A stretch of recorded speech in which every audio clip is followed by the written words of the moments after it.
For the past 274 days, American politics has been far from dull, with President Donald Trump making it clear he does things his way. Now, this week, the less than conventional president came under fire from two men who know better than most what it means to be the leader of the free world. Former US Presidents George W. Bush and Barack Obama both took aim at Mr. Trump, urging Americans to reject the politics of divisiveness and bullying.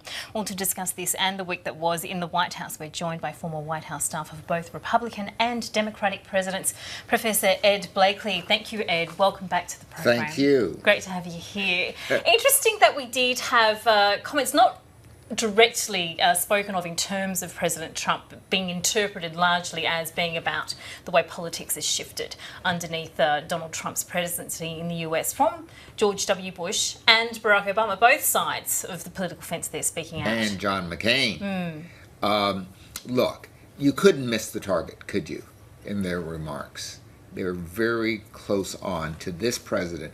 Why?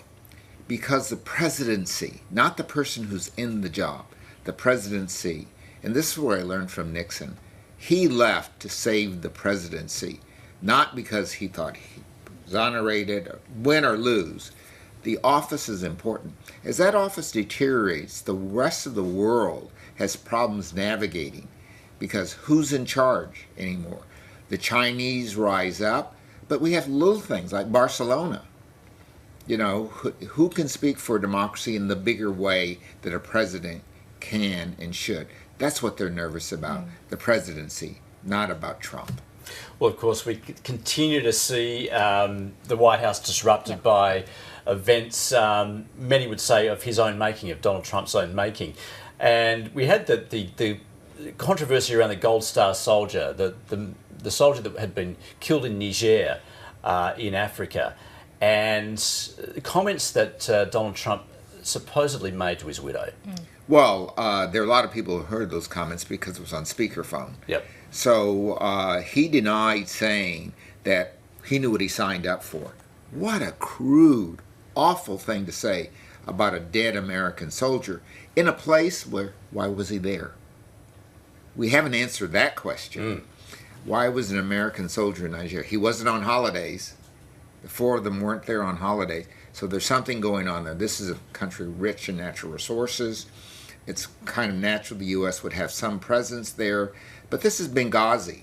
And who did he go after in Benghazi? Hillary, for not telling the story of why the ambassador was there. So he's got dirt on his hands. Instead of cleaning it up, he makes it worse. Not only one lie, he told two lies.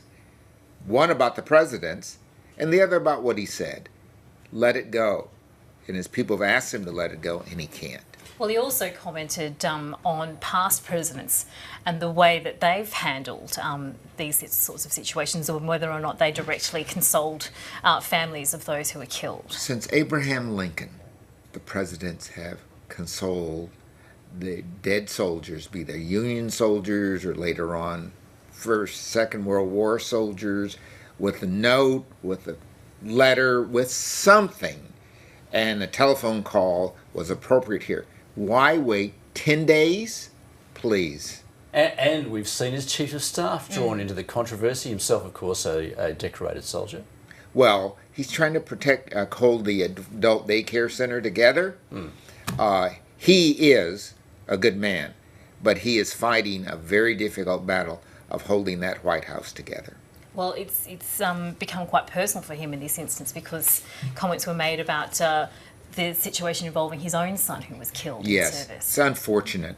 I think that we have a situation here where the man, the president, has forgot about who he is. He thinks he's protecting himself when he's protecting the institutions that the United States is about. Where do we go from here? He's losing ground on every front. He's lost the Senate and basically his own party with Priebus leaving. He's lost the running of his own White House with Kelly coming in. So now we have a situation where the president is out there by himself, running the country. He's running foreign affairs. He runs off for Puerto Rico, throwing towels. This is not what a president does. A president commands, commander-in-chief. Meanwhile, what's happening to his agenda, certainly on the domestic front as far as healthcare and the tax cut is concerned? Well, on the healthcare issue, it looks like there may be a deal.